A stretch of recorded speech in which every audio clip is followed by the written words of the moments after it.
Ein zu hoher oder zu niedriger Holzfeuchtegehalt oder auch eine klimatische Wechselbeanspruchung kann die Tragfähigkeit eines Holztragwerkes beeinflussen. Holz ist ein hygroskopisches Material, es ist also in der Lage, Wasser aus der umgebenden Luft aufzunehmen und auch wieder abzugeben.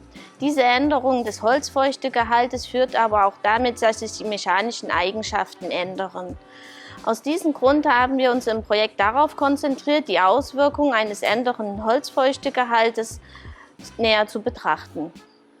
Mein Name ist Bettina Franke, ich bin Bauingenieurin und habe mich im Ingenieurholzbau spezialisiert. Seit 2011 bin ich an der Berner Fachhochschule tätig, am Institut für Holzbau, Tragwerke und Architektur. Gemeinsam mit unseren Praxispartnern konnten wir eine Vielzahl von Objekten mit einem Monitoring-System ausstatten. Dieses Monitoring-System erlaubte uns die Erfassung des klimatischen Einflusses, aber auch des Holzfeuchtegehaltes über mindestens ein Jahr. Wir konnten hier Bereiche in Reithallen, Eisstadien, aber auch in Bergbahnstationen oder an Brücken überwachen. Anhand dieser Messdaten konnten wir dann neue Kennlinien erarbeiten, die jetzt gebäudespezifisch den bemessenden Ingenieur in der Praxis eigentlich unterstützen. Ein zweiter wichtiger Punkt im Projekt war die Abschätzung des dynamischen Klimaeinflusses. Ändert sich das Klima, ändert sich zunächst der Holzfeuchtegehalt an der Oberfläche und erzeugt dadurch einen Feuchtegradienten über den Querschnitt. Dieser wiederum erzeugt feuchteinduzierte Spannungen.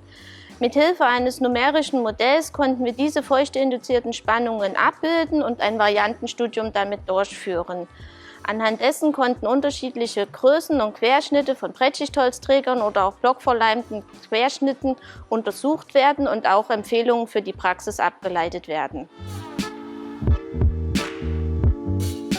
Die Ergebnisse aus dem Projekt unterstützen einen qualitätsgesicherten Holzbau. Die Anforderungen und Dimensionen im Holzbau wachsen stetig.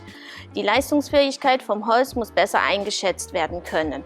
Aus diesem Grund werden die Kennlinien oder auch die Empfehlungen den Ingenieuren der Bemessung unterstützen. Die feuchteinduzierten Spannungen sind hierbei nicht zu vernachlässigen. Der Holzbau hat das Ziel, nicht nur klimafreundlich zu bauen, sondern auch dauerhaft. Und ein Lebenszyklus zwischen 80 und 100 Jahren von einem Gebäude sollte realistisch sein für die Gesellschaft.